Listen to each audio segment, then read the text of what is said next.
Greetings and welcome back, ladies and gentlemen. This documentary will teach about the true history of the pole dance, and it will also use syncretism to tie together symbolism and sacred geometry that will reveal how it relates to ancient cosmology, Kundalini, the great mother goddess, and more. It will also reveal how Mallakhamb, aka the pole dance, started off as innocent and spiritual, and how and why it became corrupted over time, becoming today's topless taboo. Pole dancing is a sport. It's a form of art, a fitness activity, a form of dance and eroticism. Hundreds of thousands of people take up pole dancing as a hobby every single day. Pole dancing fitness classes are available in all major cities, and it's more popular now than it's ever been before, but you can trace the history of pole dancing back for hundreds of years. Pole dancing has a unique and interesting story. As a sport, it has traveled around the world, been performed by men and women of all ages, and been used within the sex industry. The use of poles in acrobatic entertainment can be traced back to over 800 years ago in India. Both Mallakhamb and Chinese pole originated in India. Mallakhamb is a traditional Indian sport that uses a wooden pole, typically performed by men. They would perform acrobatic and yoga-inspired tricks on the pole. The poles used in Mallakhamb were made from wood and much wider than a modern dance pole. Mallakhamb is the oldest form of recorded performance that used vertical poles as apparatus. Like modern pole dancing, it requires a serious amount of strength, agility, and stamina to perform. Chinese pole performances often had two poles, up to 20 feet high, and the performers would perform climbs, inversions, and would also leap between the two poles. The poles used for Chinese pole are silicone or powder coated, allowing the performer to complete their routines fully clothed.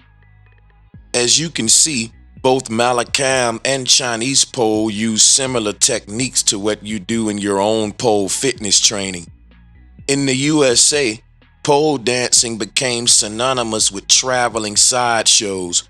People would visit these events to experience exotic dancing from around the world, including belly dancing from the Middle East and pole dancing from Asia. At the time, dancers in these shows were often Ghawazi dancers from Egypt. By the 1920s, dancers would entice paying customers into shows by dancing sexually or gyrating their bodies against the pole. Due to the sexual nature of the dancers' movements, pole dancing and burlesque shows were often combined before making the natural move from circus tents into bars. Pole dancing performed by women became widely associated with strip clubs and the adult industry.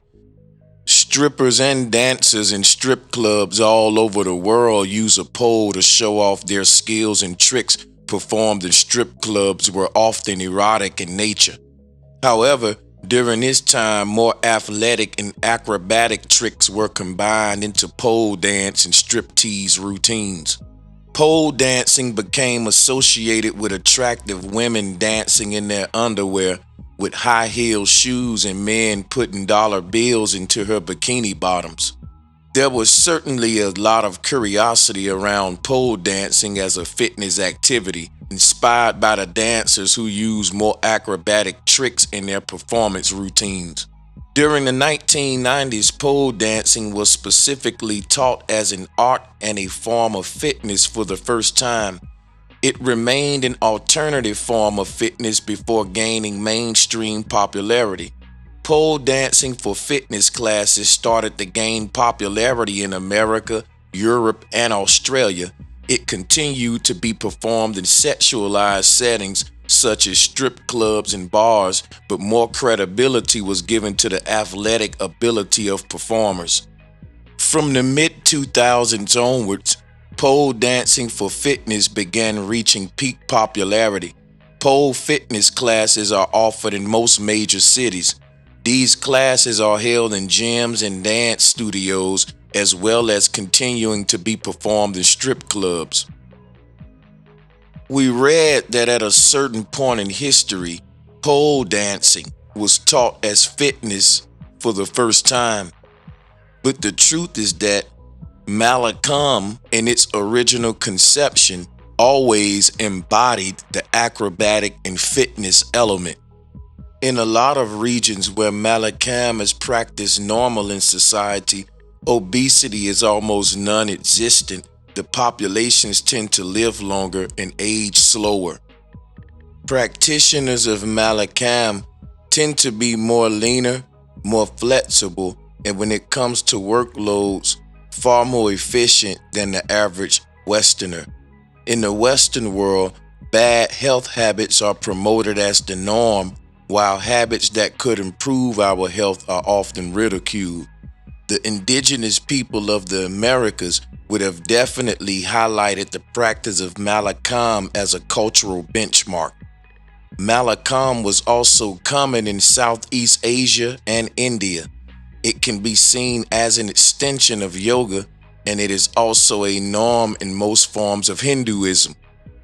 One way we can see the history of the pole dance in the Americas is the totem pole dance that were practiced by the indigenous people on this land. They would perform Mallakhamb around wooden totem poles. In antiquity, all practitioners of Mallakhamb used wooden poles. Pole dance in America has its roots in the Little Egypt traveling sideshows of the 1890s, which featured sensual hoochie-coochie belly dances performed mostly by Gawazi dancers making their first appearance in America.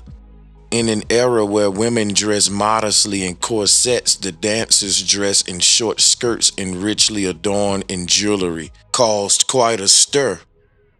During the 1920s, dancers introduced pole by sensually gyrating on the wooden tent poles to attract crowds. So now we're about to get into the transitioning of Mallakhamb from something spiritual into its infusion with the rock and roll and pop culture invasion of the 1950s.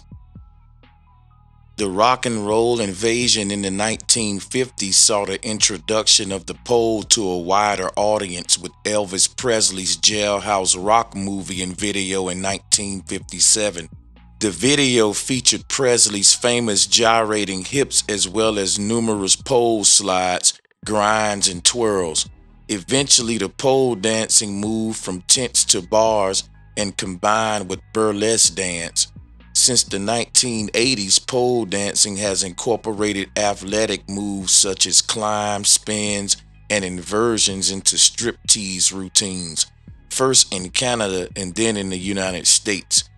By the time Mallakhamb found its way back to the Americas, the indigenous people of America would be reintroduced to the practice in a degraded form. And since they lacked their true history, they will never know it by its true origins as Mallakhamb, but only by its downgraded form.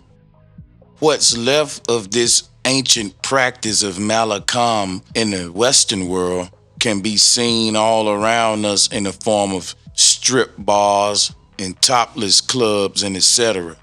Right now, what we're uncovering is the degradation of Mallakhamb and showing how it transitioned from a cultural and spiritual practice that came with very high physical health benefits into a more secular practice used to entertain, capitalize off the exploitation of female sexuality, and give rise to what would become the femme or drag queens of today. In order to fully understand this transition, we have to learn about the Gawazis. The Gawazi is a local practice describing female dancers who dance in return of money. Meanwhile, the men version of the practice is described as Kawali. They first started as few Egyptian gypsies who refused to dance for free, unlike the common habit among all Egypt. Then the idea got extensively practiced and got developed among rural Egyptians or fellaheen, who also developed a more rural and traditional style accompanied by rural Egyptian songs and colorful dresses of the fellaheen and became a theme of rural Egypt. Over the years, Upper Egyptians mastered and then developed a different style of traditional side-eye dancing that's accompanied by Egyptian mizmar flute and kina and Asuit's traditional female clothing of teli, a super silky type of local fabric. That Upper Egyptian style is the most famous, where the dancer is accompanied by a traditional Upper Egyptian mizmar and a singer singing and narrating folk songs in Side-Eye Arabic about local heroes and popular love stories in towns. While the performative and traditional raqs shaki in urban Egypt was more classical and influenced by more formal and classical Western styles such as classical ballet or Latin American dance, the term Gawazi in Egypt refers to the dancers in rural Egypt who have preserved the traditional 18th to 19th century style. The Arabic word Gawazi means conqueror, as Gayiza is said to conquer the hearts of her audience. They were also known as Awalim, but in Egypt, Awalim are the traditional Egyptian dancers and singers of the city, not rural areas, who used to perform in respectable events such as the weddings and festivities of notable people. Both terms are 19th century euphemisms for erotic dancer. Ameh literally means learned woman and came to be used as a replacement for Gazaya after the Gawazi were legally banned in 1834. And Almea originally was a courtesan in Egyptian culture, a woman educated to sing and recite classical poetry and to discourse.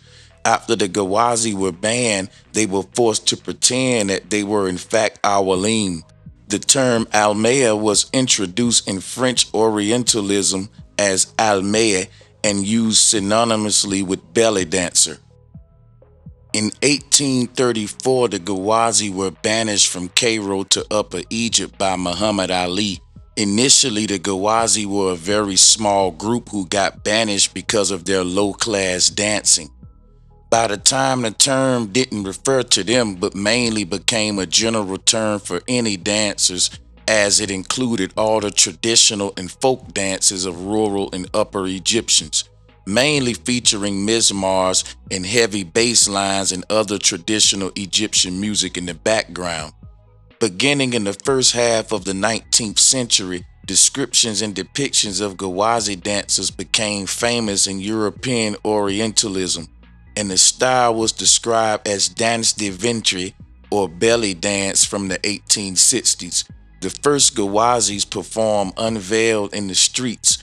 Rapid hip movement and use of brass finger cymbals, hand castanets, characterized their dance. Musicians of their tribe usually accompanied them in their dance. They usually wore kohl around their eyes and henna on their fingers, palms, toes, and feet. The Gawazi performed in the court of a house or in the street before the door on certain occasions of festivity in the harem. They were never admitted into a respectable harem, but were frequently hired to entertain a party of men in the house of some rake. Both women and men enjoyed their entertainment. However, many people who were more religious or of the higher classes disapproved of them. Many people liked the dancing of the Gawazi, but felt it was improper because of its being danced by women who should not expose themselves in this manner. Because of this, there was a small number of young male performers called Qawwals. The Qawwals were Egyptian male traditional dancers who impersonated the women of the Gawazi in their dance. They were known to impersonate every aspect of the women, including their dance and use of castanets. The Qawwals were known of being gay, and wearing female clothes in daily life, hence why it was easy for them to occupy the scene. So people, what we just read was some of the early origins of what we would call the drag queen. And this is interesting because we're reading now what was going on in Cairo in Egypt under Muhammad Ali. Women were becoming independent, making their own economy based upon this form of dancing, keeping in mind that during this time it had already failed to a lower state because we went from some cultural and spiritual and healthy to just some use for these women to basically feed themselves, where it became practice in harems and different low-level places and settings of that nature. So what was going on in Egypt, they were ending this independency amongst women. When you look at Egypt today, the women are more controlled. They have to cover themselves. And a lot of that started right here in 1834 under Muhammad Ali. You no longer see a lot of the belly dancers and gawazis throughout Egypt today. The world has become more patriarchal and women are more reliant on government systems and men. Gawazi exists in the modern Western world as the strip culture, something controlled and industrialized and regulated by man, as opposed to its original conceptions being a more non-controlled, independent movement of groups of women. So I'm just giving you guys the history of it. I think all of this was by design of them banning the gawazis throughout the Western world and reintroducing it in a form of, like I said, a strip clubs. That way it can be industrialized and corporatized, and the people who capitalize off of the most are not the dancers. This was different in its original conception before it was industrialized. It also showed what we read, that when they started to ban the women, it was okay for the males to still practice gawazi, which is very weird and interesting, that at the same time they started to ban women gawazis, they start to put male gawazis or kawals on a pedestal. And if you ask me, this was like the origin of what we call the drag queen. See, everything we're reading now represent the corruption point, the turning point from spiritual to capitalism to secular and over-sexualized and exploitation of the woman. So a lot of these latter Gawazi groups that represent the turning point, a lot of them were of Moorish descent. And we know the Moors were known for the eunuchs, which were males who were what we would be called transgenders today. It was males who would have a procedure done to remove their phallus. Remember that the word Gazia or Gawazi means conqueror, and conqueror is a Spanish word. Remember the Spanish conquistadors. The word conquistador is another Spanish word for conqueror as well. These are related. The Moors would have been a group of people who would have been colonizers, and what they would have introduced was a very circus-like culture based upon entertainment and this corrupted form of Gawazi. The mutation of this corrupted form of Gawazi today can be seen in hip-hop and, like I said, the strip culture. It's the watered-down version, which takes away the true origins from us and only creates an industry that capitalizes off the exploitation of women.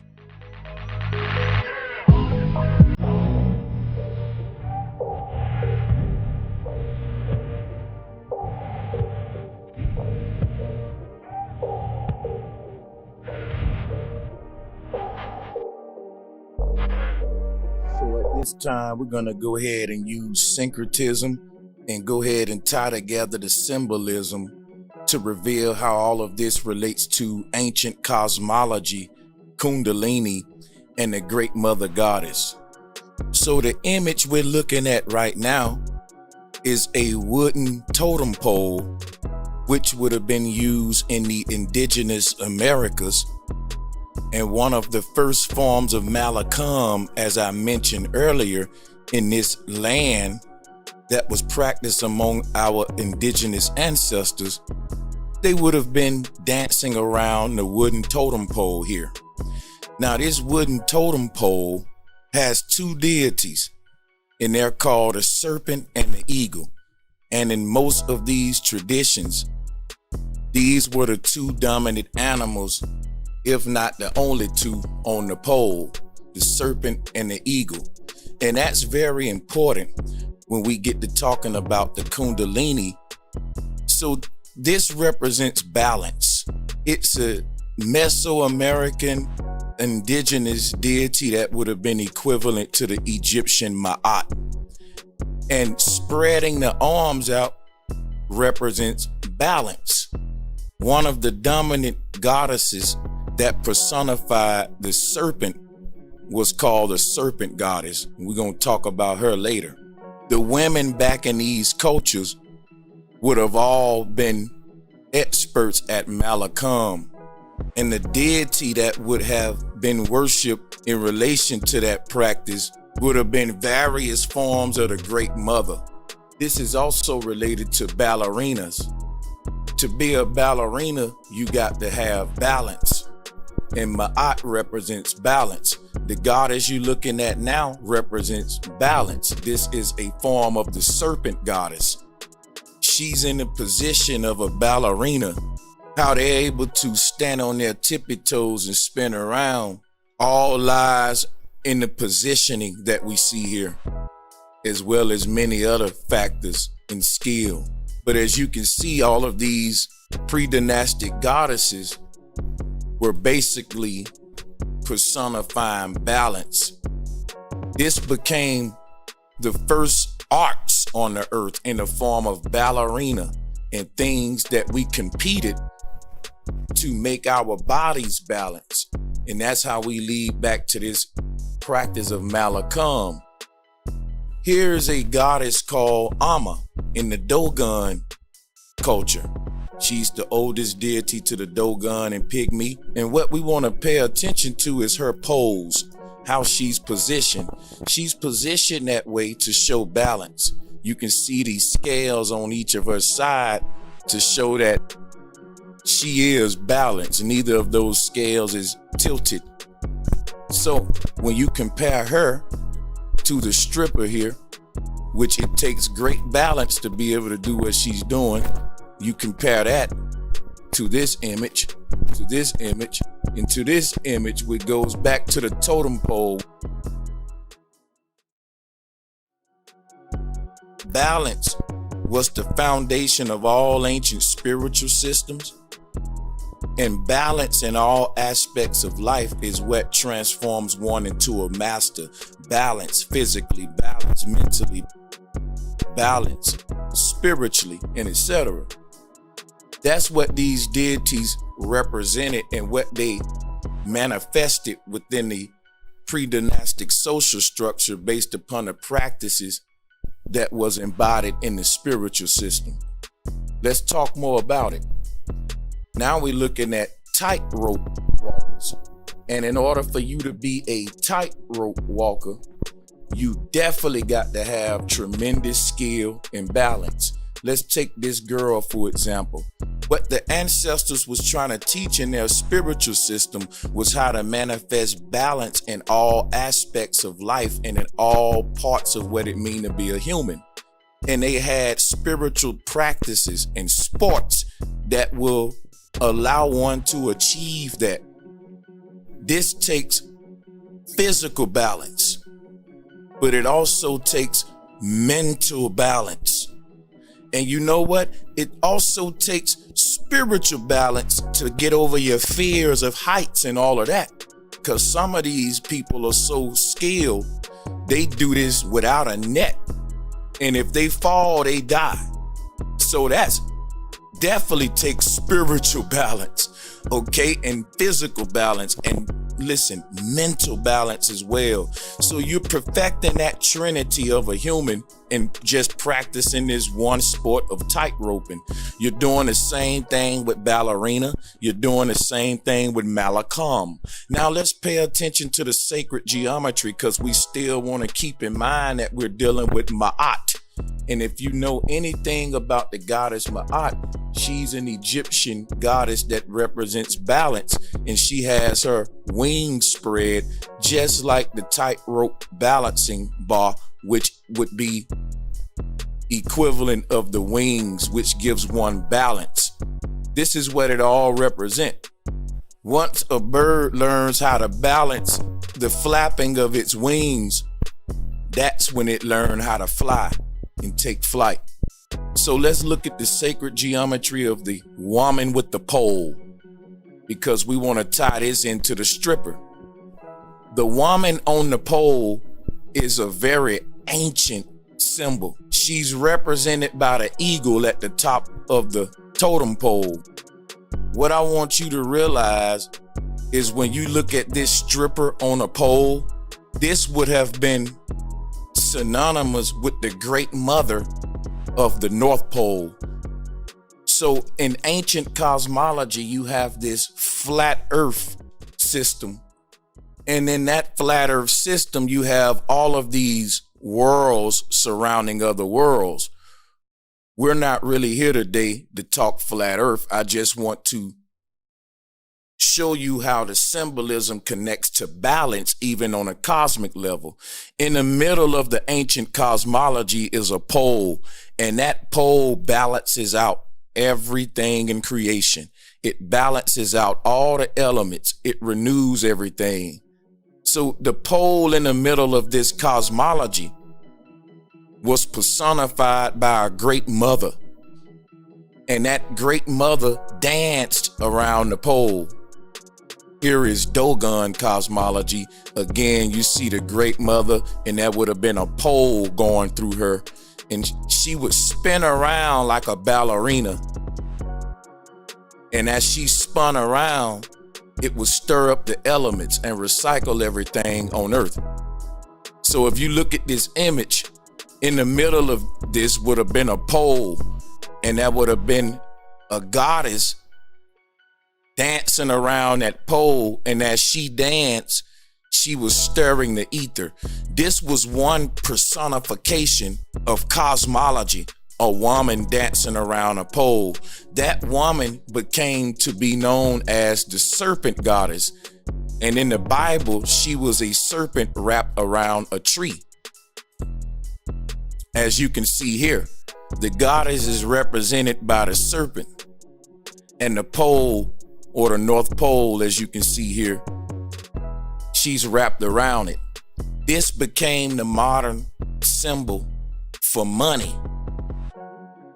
So the serpent goddess wrapped around a pole is what scientists call the Birkeland current in today's modern science. It's a tornado type energy at the North Pole that's responsible for recycling the elements. And I'm giving you ancient cosmology right now. What you want to think about when you look at this tornado is a invisible pole in the middle with all of the energy being spiraled around it. The vortex is invisible. It's in the middle. It's represented by the eye right here. If you're inside of that, you're basically protected. So if you were to go in the middle of a tornado, you would reach a grounding point where it'll be the most peaceful place on earth. That's the irony. It's a paradox. What we're looking at as destructive is the outer parts of it, which is the energy flowing around the stable pole in the middle. So stable that when you get in the middle of it, like I say, it's peaceful. So you can translate this tornado into symbolism. You can put a pole that represents the stable pole right here, which is that grounding point, peaceful point. And around that pole, you can wrap serpents or spirals to represent the energy recycling around it, hot and cold, because that's what's making a tornado. Cold wind and hot wind, and it creates a vortex. Adam and Eve. And you can translate this in the form of a tornado. You see, the tornado is dealing with the torus field, tornado. And we're going to talk about this because it's dealing with the cosmology. The ancient cosmology was that of a torus field. And I can show you what that looked like here. This is an electromagnetic torus field. This is ancient flat earth cosmology. Surrounding this would be a bunch of more of these eggs within eggs layered like an onion. But this shows you the negative and positive, hot and cold, sun and moon meeting up, creating this huge tornado at the middle of the earth. And that's where all the compasses point. All the compasses point there. All of our compasses is pointing to a huge tornado at the center of the earth. But this thing is actually recycling all of the elements of creation, even the light, because light can't escape a black hole. So what's going on at the North Pole is what we witnessed during a tornado on a very, very macro, massive level beyond your comprehension. You would actually have to go to witness this miracle, which is what many ancients did.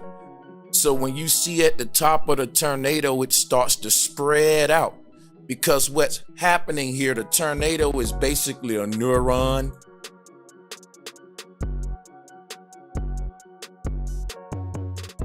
A neuron is a connection point. It transfers energy from one dimension to the next based upon these two connection points. So when we look at a tornado, we're looking at the top half of a neuron connecting to the sky and the bottom part connecting to the ground, spreading out. So it looks like a hourglass or a dumbbell, if you will, or a capital I. And a tornado is basically a neuron. It's transferring energy from the atmosphere into the earth, into the ground. It's charging the earth and the ground in the area via the sky. But since the sky needs a connection point to the ground, the need for a neuron is necessary to connect these two dimensions, that they can transfer energy from each other and charge each other. This is cosmic science that's revealed also in the flat earth model here. As you can see, there's a huge neuron at the middle of our earth, connecting our world to other worlds below. And it's a huge chain of neurons on a vertical pole, creating what they call Jack's beanstalk, where each world is skewered together, feeding the nets. And we're going to talk about that later. So when we look at the concept of the serpent goddess with her staff, now we should have a better understanding. It represents balance. When the patriarchs took over, they corrupted all of this symbolism. When we look at the stripper on a pole, it's a direct manifestation of modern corruption of an ancient spiritual practice called Mallakhamb. The image that I'm showing of the stripper on a pole right now would have been a revered image. This image that you see on the screen right now is equivalent to this image. It's representing balance. This is a Greek interpretation of the serpent goddess holding her staff. All of the women in the ancient world prior to the modern corruption of Mallakhamb would have embodied the energies of the serpent goddess. By practicing Mallakhamb, the woman spent most of her life holding the pole, being fit and lean. We practice meditation. We were a different type of human. We live longer. So this image have been corrupted today, and when most people see it, they just think of a topless dancer. Images like what you see on the screen in antiquity would have been equivalent to images like what you see here, and many more all over the ancient world where you had the serpent goddess holding the staff. But when you look at this image of a stripper on a pole, all of the knowledge that I'm giving you has been hidden, and it's just been turned into strip club industries today. We don't practice Mallakhamb in its true state. They actually desecrated this image that you see on the screen, and it became the witch on the broomstick. The whole concept of a witch on a broomstick was Westerners, when they first came in contact with our ancestors, they didn't know nothing about Mallakhamb. And when they enslaved us, they cursed the practice. And Western fitness is more of a bodybuilding type structure that's promoting protein and building muscle and just becoming stiff and big. In ancient fitness, it was yoga-based, Mallakhamb, lean and flexible, like water, like Bruce Lee. Back in the old days, they was on a witch hunt. They were burning women at the stake. They were getting rid of this practice of Mallakhamb, at the same time re-indoctrinating us with new religions, new diets, and everything, new practices. The practice of Mallakhamb became desecrated in mythology as the witch on a broomstick. It said that the witch worked her magic with the broom. It's what allowed her to fly. But when you really read between the lines, what allowed her to fly is the pole. It's that simple. It's basically desecrating the practice of Mallakhamb. When you see the woman on the pole, you can even see that in the Dogon religion right here. This is Dogon spirituality. This would have been their form of the serpent goddess. Why is she raising her hands? For balance. Now, the only time we do this now is in hip hop concerts. All of this stuff been desecrated and reduced. Here is a patriarchal form of the god El, Lord of the Rings, showing you the same thing. Balance. Balance. Remember, the rings represent the cosmology that I just showed you. Each of the worlds surrounding the pole. Here is a Hindu conception. And that pole would have had a goddess dancing around it, stirring up the ether.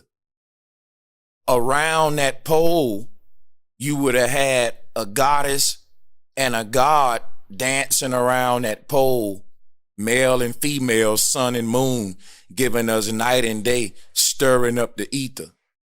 When you deal with electromagnetism, red shift and blue shift translates to night and day in reality. There's something called a barber pole that we see today. The barber shops used to be spiritual places back in the day, and Berbers were spiritual people. That's why when you go to the barber shop, normally you would talk to the barber and he would be almost a mental counselor as well. Those days are gone though. But when you look at the barber pole, the colors red and blue is dealing with sun and moon, night and day, and the white is dealing with that grounding point, that neutral point. That's what's really spinning it around. When I showed you the tornado earlier, that's that point in the middle that represents zero. The cold air represents blue and the warm air represents red. This is what's happening at the North Pole. And this science was personified by the woman dancing around the pole. When you look at the Bible with Adam and Eve around the tree of life, is no different than looking at this image or the barber pole that I just showed. The barber pole, the red and blue is Adam and Eve. The white represent the tree of life or the serpent goddess. That's what we're dealing with here. It's a lot of ways the ancestors personified this. So if you look at this image and look at this image, again, you can see night and day going around the North Pole. So when you get right down to it on a micro level, this energy translates to DNA. Each strand represents night and day, sun and moon, one from mama, one from daddy. And they're in a vibration around a central axis. That's you. You're the pole. And these two polarities is all going around your true essence. That's represented by the influence of your mother and your father, which is in your DNA code. That didn't make you who you are. It will influence who you become. Who you are is embodied in your true essence, your soul energy. That's before you even came through parents. That's why the Bible said the sins of the father will be visited upon the child. We here to perfect the DNA. So the mistakes of your mama and daddy, when the child don't make them, it corrects the DNA and repairs it for that generation. Just to get back on topic. So again, here we see the serpent goddess with her staff. We can see the serpent goddess here wrapped around the pole. We can see the serpent goddess here on the pole, which is modern symbolism dealing with the stripper. And here we see other corruptions of this symbolism in the form of the witch on a broom. Here we just have another conception of the serpent goddess to the Mayans. And when you compare that to the female on the pole, you can see how it represents balance. The colors associated with the serpent goddess was green, and that's how we get the symbol for money today. And I'll be showing you a collage to lock that symbolism into your mind in a second. To tie all of this in with Mallakhamb, let's go here. Here we're dealing with balance. One thing that you will notice when dealing with Mallakhamb, there's no way that you can suspend yourself at the top of the totem without spreading your arms for balance. If he were to drop his arms right now, he would fall. He wouldn't be able to balance. This is basically the science of flight. It shows us how to fly in the astral realm. This is the same concept of tightrope walking. Instead of her spreading her arms, they use a pole because she would need more of an extension when it comes to tightrope walking. But I'm showing you all this to show you how all of it is related. When you look at this totem, this would be the serpent goddess at the top. She had the body of a serpent, but the head of an eagle. So in a lot of cultures, she became to be known as the phoenix, because even though she had the body of a serpent, she had the top head of a bird or eagle. That's Ma'at, the top head. The fact that she got wings, you got to remember this. Snakes don't got wings, okay? Snakes don't got wings, all right? This goddess, in her consistent depiction, would have had a bird head with a snake body. And that's how we get this totem pole of the serpent and the eagle. At the top of the Mayan cosmos, they have the sacred eagle. We have that same sacred eagle on our money, and the money is green. It's the same symbol of the serpent goddess. So let's talk a little bit about currency, because there's a natural current coming from the North Pole represented by the trident in the middle of this cosmology. And as you can see, the sacred bird on top of it, that trident is a cosmic totem pole. So all of our ancestors had totem pole rituals, like I explained earlier, Mallakhamb. At the middle of the earth is a cosmic totem pole. So the totem poles that we build in our villages and in our cultures are just miniature representations of this celestial totem that's at the middle of the earth, and it's giving off a signal and a current. And that current is the natural vibration of the earth, and it's responsible for, like I said, recycling the elements. Is also responsible for distributing the resources throughout the earth terrarium. So when you turn this cosmology into a spiritual system, you get statements like as above, so below, meaning that when we distribute resources in our own lands, we should distribute them equally as well in order to keep balance. That's what the earth is doing. It's distributing everything equally from this central axis. And we supposed to practice that in our civilizations, distributing the resources equally in our societies. And when we don't, then the natural order is compromised, and that's where we at today. But when you look at this cosmology, this is ancient Mayan cosmology. It go back to what I was saying about the totem. You got the stripper on the pole, and her legs is wrapped around the pole. She's keeping her arms spread outward to maintain balance. And in order for her to hold this position, she gotta keep an arch at the base of her spine. And we're gonna talk about that later when we get into Kundalini. For now, let's finish up the cosmology. As you can see, you got the sacred bird at the top.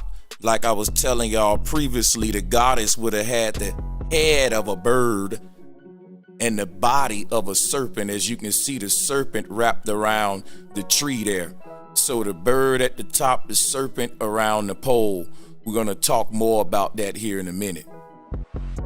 What we want to point out here is the fact that that serpent represents a sine wave. Remember, the natural current of Earth. Without that current, there would be no life. That current is what scientists are calling the Birkeland current today. But it's represented by a sine wave, and the one way the ancestors personified that was by this serpent. When the goddess move her waist, she's working the base of the spine. That's where the Kundalini energy originate. And likewise, the earth is a huge goddess, and at the North Pole, where you reach the base of the spine, you get this vibration, this gyration, producing a current that's stirring up the ether. This is the dance of life, literally. As you see in this collage, how on the left, all of this symbolism was plagiarized and turned into Christianity and different patriarch religions of the modern world. As you can see, the totem pole, the Mayan cosmology, and the serpent goddess right there, just so you can tie it all together in your mind. The serpent goddess is moving her tail to sort of swim or move. This sort of snake gyration is that sine wave that I'm telling you about. That symbolizes life. That's what you see in the hospital when you're alive. So as you can see in this Mayan cosmology, right where the serpent's goddess tail would be, you have the serpent. And where her wings would be, you have the sacred bird of heaven. This is what's producing the current of life. So when we talk about current, today that translates to currency.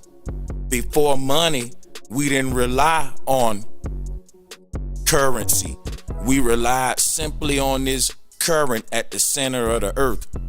We relied directly on Mother Nature. We didn't have monetary systems.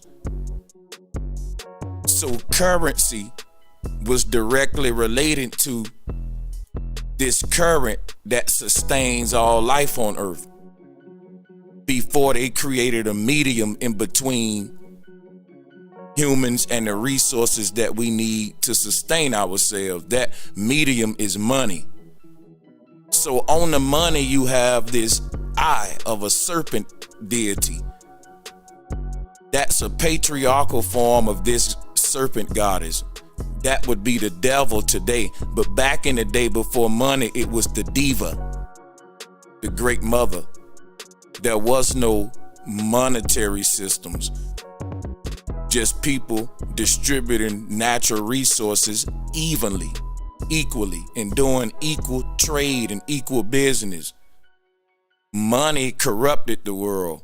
It put a medium in between us and the resources and the land. So current became currency, but you still can see the symbolism here. The woman wrapping her body around the pole in Mallakhamb is a spiritual dance related to this serpent goddess. When the serpent goddess is dancing around the pole, she's creating that current.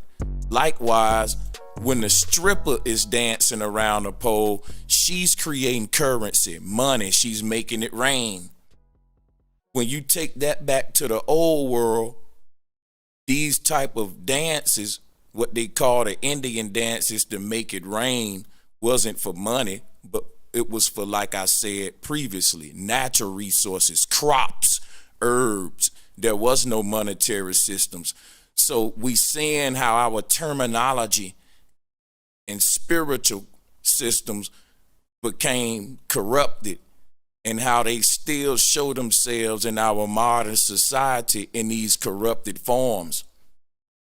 Something you guys may have not paid attention to, it's a consistency with all of these goddesses. What is it, Brother Sanchez? All of their boobs are out. They're not wearing shirts or bras, but their boobs are out. And why am I pointing that out? Because we're focusing on the syncretism here. This is the whole concept behind the topless dancer. Remember, when we talk about how women embody the attributes of the serpent goddess today, it's been downgraded. So when you go to the topless bars, the whole concept of the woman being topless all goes back to the great mother. All of the great mothers were topless. And it's to revere the breast. Even if you look at this collage, all right, all of the goddesses you see are topless. This is the concept of the topless dancer. One breast is the sun, one breast is the moon. The whole concept of a breast is dealing with cosmology itself. Because when you look at this Mayan cosmology in the top right corner, all the energy that we use in the cosmos is pulled from the nipple. Right there where we see the sacred bird. And that's where a baby will pull its energy. And you can even look at this like the nipple at the top of a battery where we pull energy from that. So the concept of breast worship all lies in what I'm telling you here. And so we see the goddesses topless to revere the breast. And we see that the earth itself shaped like a giant breast. So I wanted to go more in detail and point out a little bit more syncretism with Mallakhamb and ancient cosmology. So if you look at the routine that they're forming right now, it's not nothing that they just stumbled across.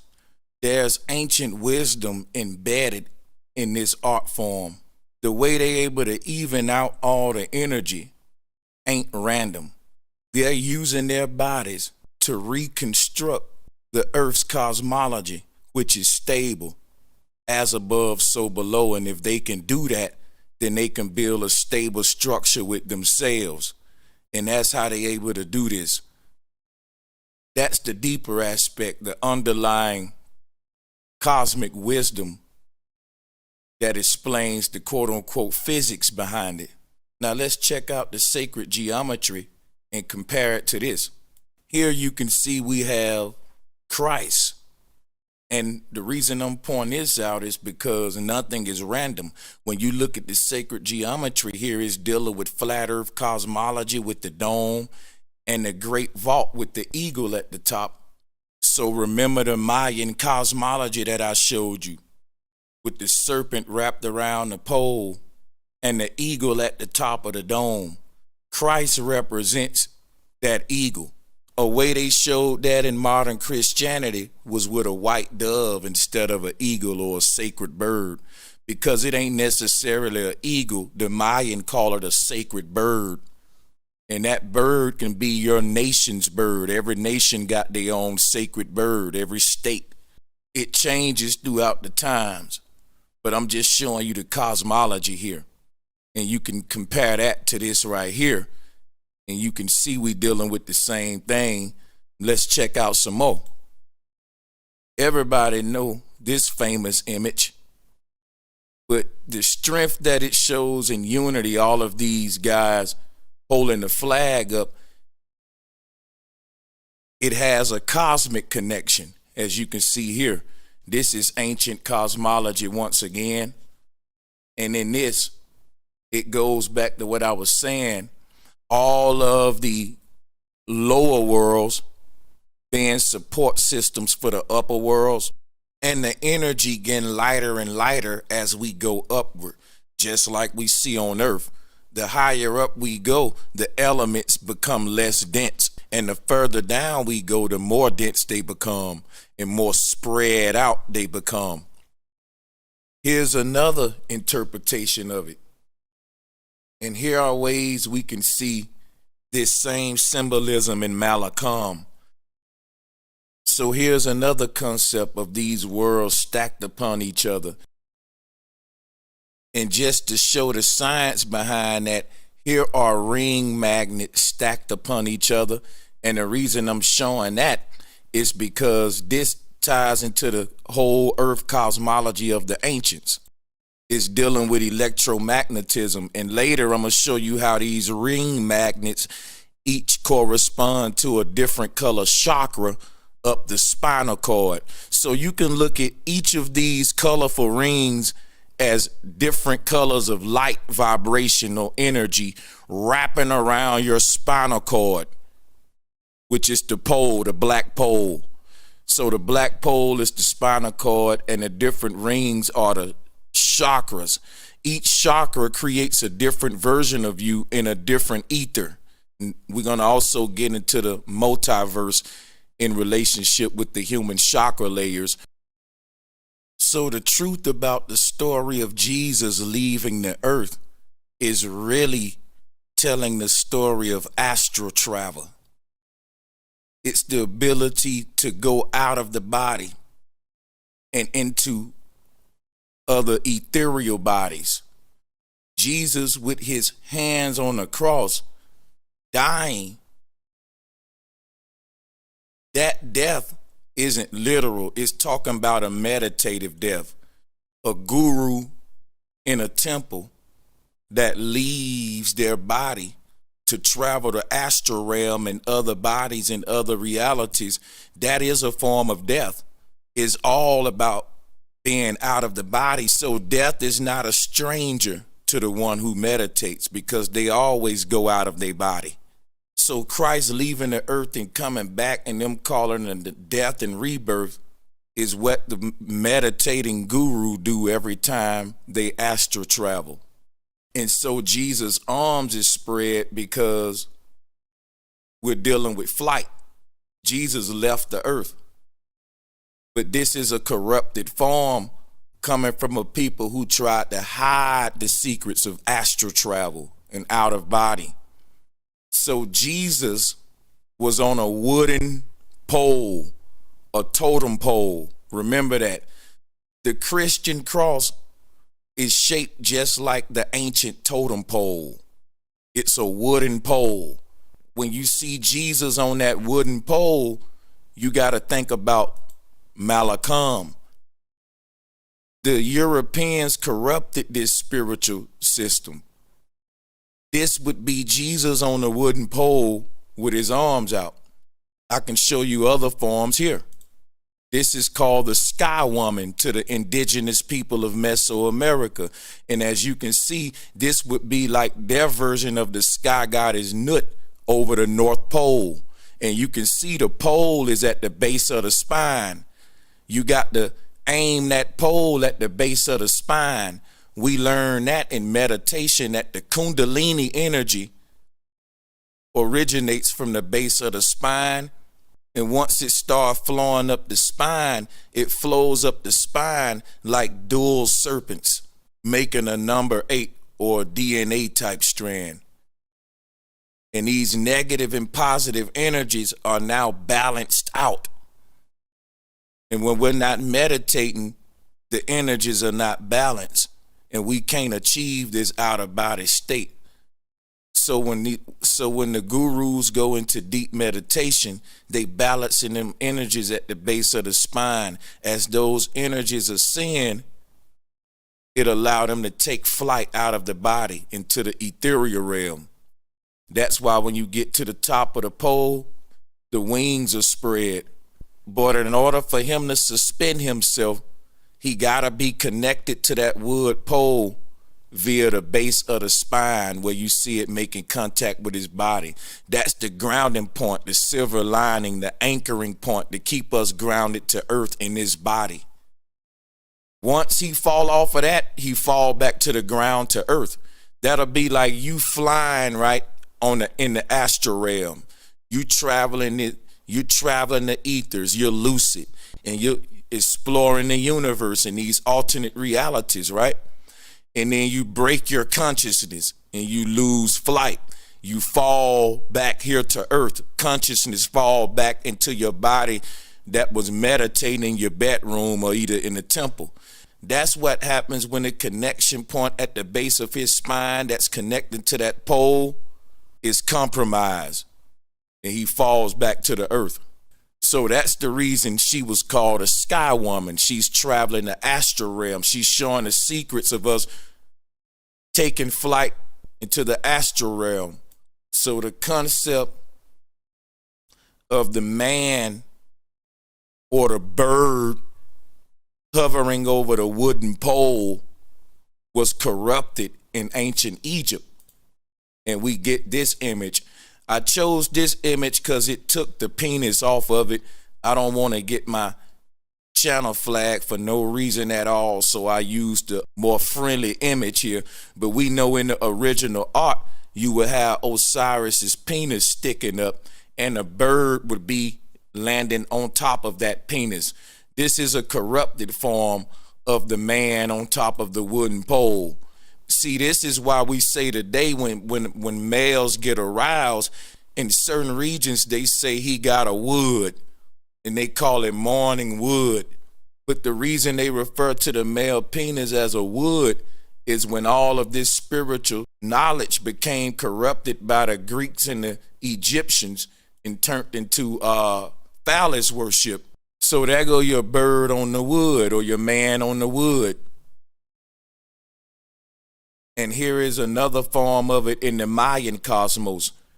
Your concept of the dove landing on the cross. So today we get this story of Jesus on top of Mount Calvary. But don't you know that a cavalry is a unit of men? That's why I'm showing you this image right here, brothers and sisters. Make sure you hit the like button, because y'all know I go deep with my research. Like I said, a man at the top always got to spread his arms or assume some type of pose of the cosmic bird in order to maintain balance up there. He also got to be fairly light. Your heavy ones at the bottom, your light people at the top. That's how the earth stacks the elements. It's called a law of density. But the dude at the top represent that sacred bird hovering above the earth with all the people of the earth. So you can see this in the British Royal Beehive. See, in this famous image right here, you notice all the men are forming a pyramid. And all of these men are heavier than the flag, but they're serving as the foundation for it. That would be like the earth with the sacred eagle at the top. It's the same thing we looking at in this symbolism. Instead of having a guy at the top or wings spread or a sacred bird, you have a sacred flag. The flag represents the sacred bird. The flag represents the ether and the dome, or what we call the stars and the stripes, because the stripes are the ley lines, the magnetic ley lines that form the torus field.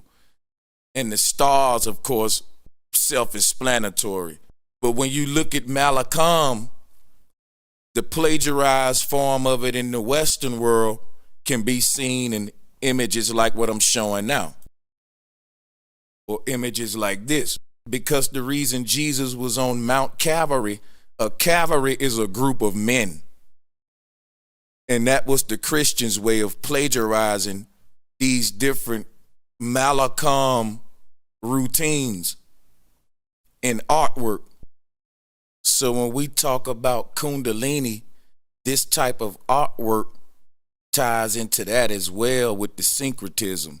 Like I said, a flag at the top is synonymous of the sacred bird, and the sacred bird translates to the crown chakra when we deal with Kundalini. So the crown chakra is where the energy starts to become light and filtered. You're basically stripping yourself through the layers. Each chakra layer that we see around the body is a different version of you in an alternate reality.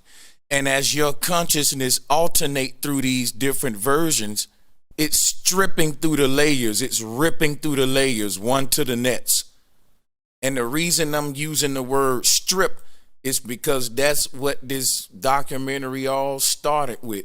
The strippers, right? The way the stripper move on the pole, the way she gyrates, it's the secrets of how the energy flow up the spine. The way the woman moves around the pole is symbolic of how the energy moves around the spine when we meditate. And when we do that, we're able to strip through the chakra layers. So the concept of the stripper, the serpent goddess being the one that strips the veil from over the eyes. So the way the stripper moves her body can be seen by this hourglass shape in the middle. She gyrates and fluctuates, and she starts this from the base of the spine. So if you look right here, this little empty area can be seen is where the Kundalini is generated up and down the spine for us to take off. It's like a rocket. The rocket got to push down with force energy or thrust energy in order to push upward, to fly upward to its destination. That's what's happening here. That's what's happening here. But the way this hyperboloid reciprocates is that of a stripper gyrating on a pole. And this is why we talk about the woman shaping like an hourglass, and she's moving her waist like a serpent, starting at the base of the spine. This is dealing with Kundalini. And this strips the veil from over our eyes as we travel through the layers of these different realities. Again, here go the chakra layers. And the way the energy flows up and down the spine is represented by the serpent, as you can see here. And when it finally reaches its destination, bursting out the top of the crown, that's how we get the symbolism of the sacred bird. You've now got wings. You've taken flight. Represented right here by the feather at the top of the head that the Indians wore. That feather at the top of the head that the Indians wore is symbolic of this flag and this artwork. I'm showing you how they plagiarized it all.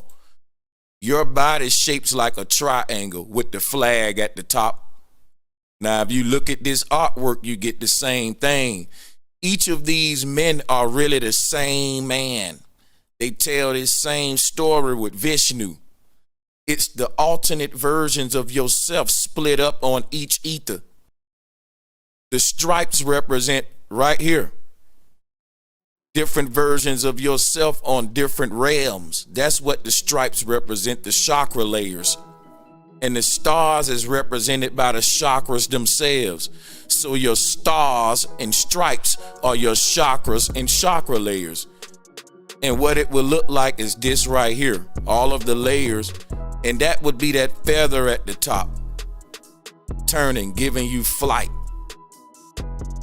Stars and stripes waving in the wind, taking flight. So there you go. Each of your chakra layers are different versions of the self.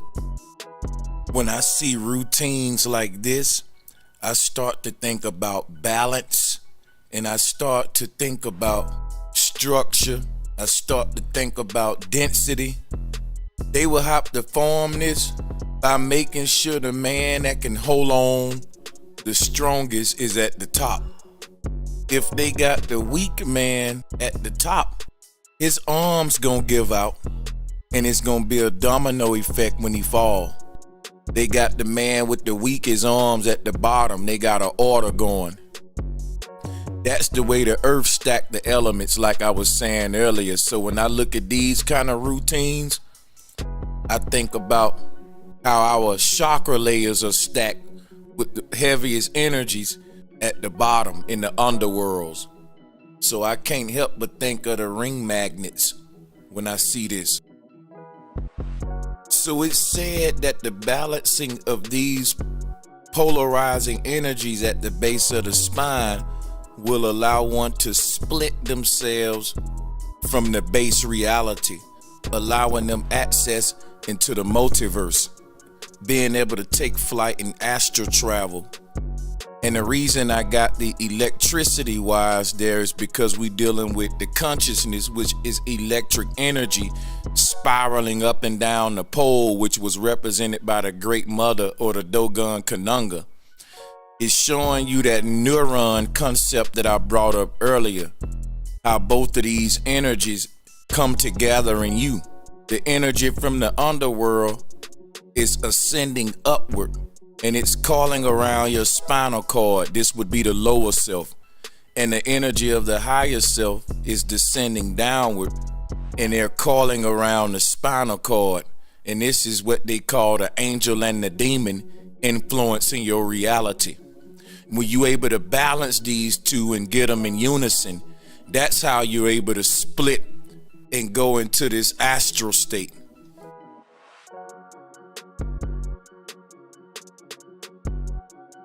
This is the true knowledge of the Christ,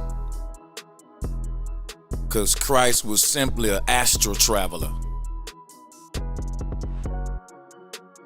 So the concept of being put to death on a wooden cross predate Christ. It goes back to the first wooden cross, which was the wooden totem that we see here. So the concept of being put to death on the wood or the wooden cross, it predates Christ. The wooden cross is the Great Mother, or a representation of the tree of life, as we can see here in the top right corner. A tree basically shaped like a cross and is wooden. All of our ancient rituals, we use wooden crosses and wooden totems, like what we see here to represent the Great Mother. Now, when you look at that totem pole, you're looking at a goddess called a Phoenix goddess. She's the same thing as the Serpent goddess. Remember, she's the top half, the bird half at the top of the totem. The crazy thing about this is that the Great Mother was a goddess that was attached to the North Pole, but her wings were made out of ethereal flames or wings of fire. And that's how she became depicted as the Phoenix goddess in a lot of cultures. But the concept of a woman being attached to a wooden pole having wings of fire is an old spiritual concept that our ancestors revered, and it was desecrated to stop this spiritual practice of Mallakhamb.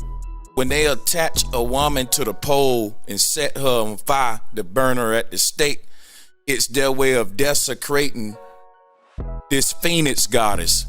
They're trying to recreate this phoenix goddess and desecrate this spirituality. Our ancestors were practicing Mallakhamb, and the people who conquered them wanted to stop that practice. They wanted to stop all of our old spiritual practices.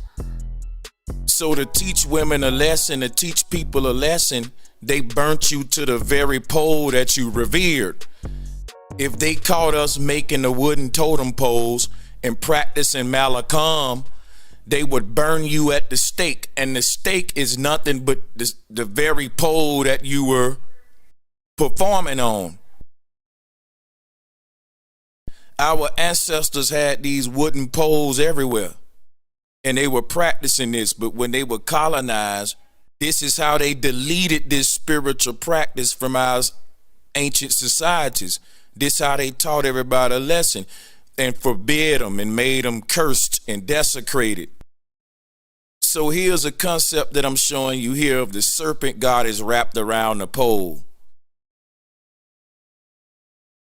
The whole thing about the wings of fire and the ethereal wings of flames, or what they call the ethereal fire, if you look at this, it's shaped like a bird. Here go the great mother in the middle. She the hourglass. Remember the woman with the sexy hourglass shape?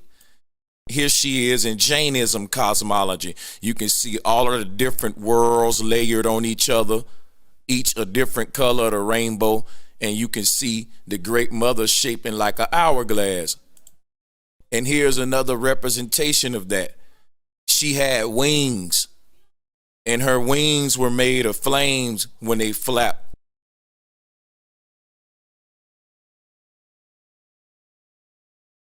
And you can see the wings flapping here as the torus field reciprocate. And you can see it's shaped like a bird. And the body of the bird would be right here in the middle, moving the chest, flapping the wings. This was personified as the phoenix goddess. So the ancestors looked at all the light of the aurora borealis as the hair of the great mother. So if you look at this collage, you can see all of those branches represent the ethereal light going to the North Pole. So even in the top right corner, the branches would be connected to the roots, and you would have this concept on the left of that of the goddess Medusa. So the reason the great mother Kali have all these different arms is because the tree of life have all these different branches. We have all these different chakra layers and ethereal bodies. So that's why you see it with all the branches and all the wings is representing all of the different chakra layers that we got. As the consciousness travel through these different layers, it's stripping itself of the veil, as they call it. You're stripping through the different layers of consciousness of reality. So this is the multi-dimensional aspect of our reality represented by the goddess slicing. Reality is split by this ethereal pole, by this goddess. Each arm represents a different version of yourself. So that's why she's slicing, and that's why it's called a stripper. That's where all of this was turned into the concept of a stripper. But I'm giving you the spirituality behind it all. It's a way we stripped ourselves through the layers of reality. And it was a practice called Mallakhamb. And one way they forbade that practice in the ancient world was burning you on the wooden totem pole. So when you saw a woman burning on a wooden pole, she was suspended up in the air, just like you see here. You see the crowd below, and all the fire looked at like wings. And this was them desecrating the phoenix goddess. So you would associate that with death instead of life. This practice of using wooden poles and having reverence for the totem pole and the tree of life is what extended our lives and increased vitality. But after the desecration, it stopped becoming associated with life, and now it means death at the cross, or death at the stake.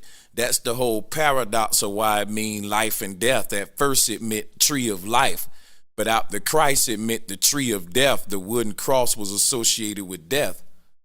So here is the wooden cross right here, which is the great mother. So the combination of blending the woman with the wood and setting her on fire is what we're looking at here. The woman attached to the stake, and they set the fire, and that's how you get the phoenix. And again, remember how this tied to the Taurus field, because you can see the wings of the phoenix right here in the Taurus. These are the ethereal wings of fire. So the ancestors looked at all this light of the aurora borealis as the hair of the goddess. And if you would follow that north, it would all lead to this one goddess, and it would be her hair.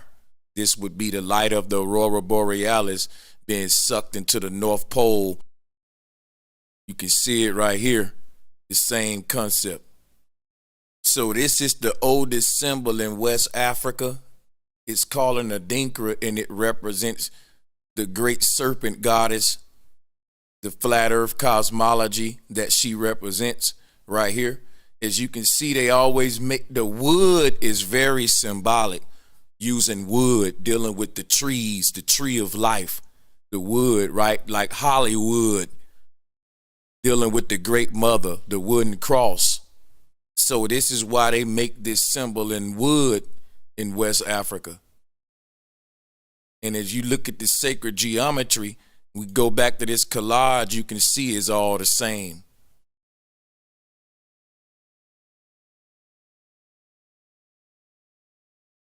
So when we see images like this, we could compare them to images like this now. See how the woman got her legs crossed around a pole and her arms spread? That would be the arm spread here, and the two thieves, right? Or the two legs wrapped around the pole. So the woman got her two legs wrapped around the pole and her arms spread. In Christianity, this would be Christ and the two thieves. Same thing here, Christ and the two thieves. The woman would wrap her body around the pole in this spiritual practice, and it represents how this energy current wraps itself around the North Pole.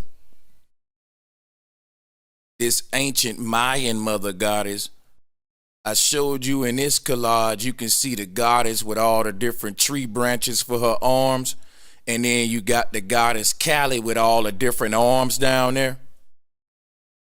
But in this image, you just got the Mayan great mother sort of perched inside of the tree, attached to the tree. Now you can look at this as your meditating body with all of the chakra layers coming from it. In the middle is your body and all your chakra layers branching outward. That's what the goddess is showing us here in the ancient Mayan. But in order to desecrate this image, you would tie a woman to a wooden pole and set her on fire. The chakras around us are the ethereal flames, our twin flames, literally. Each one of them is an alternate version of yourself in another world. It's a twin, and it's truly a flame because it's ethereal light. Think about it. They say our blood is plasma. In each of these ethereal realms, your blood is slightly altered, just like that version of you. Plasma is flame, light. The light is equivalent to the DNA, which is the tree.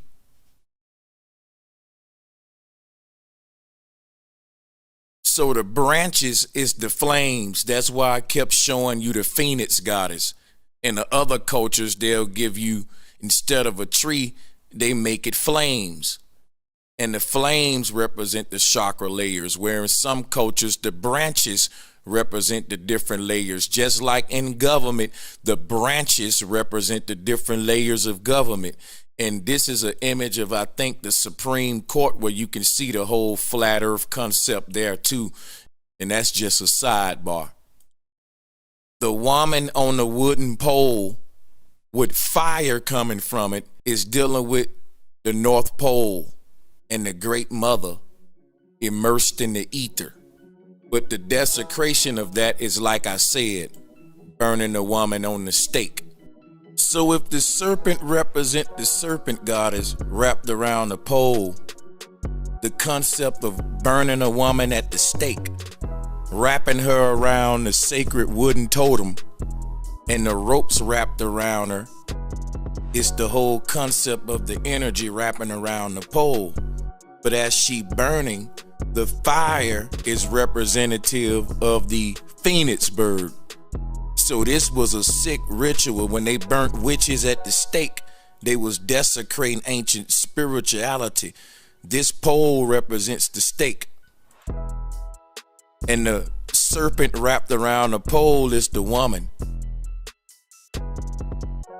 This is the ethereal wind, ethereal fire, ethereal flames. So as you can see here, if the Great Mother is spinning around with all the branches and everything, and if the roots is connected to the branches, as she spin around on her heel like a ballerina, you get this science here personified. And the heel is right here. You can see that the bottom of this thing, it shapes just like a heel. Ballerina, Mallakhamb, pole dancing, all of it has spiritual connections to it. The woman swinging around the pole can be seen right here. Like I said before, it was just reduced to stripping. It was stripping us through the ethereal layers. We were astral travelers. So all that aurora borealis light is the hair of the Great Mother. Just like we have a crown chakra creating a crown above our head made of lights. As above, so below, the earth is the same. The wood is symbolic of Mother Nature, the tree of life, the Great Mother. The desecration is the fact that they burn the women on the wood in the same ritual that we used to worship the women in the ancient day. This is how they deleted Mallakhamb from the ancient world. Nobody want to practice if this was the price to pay. Now today is being reintroduced as the strip industry. I would like to thank everybody for joining us today. That completes our documentary. Peace and much love.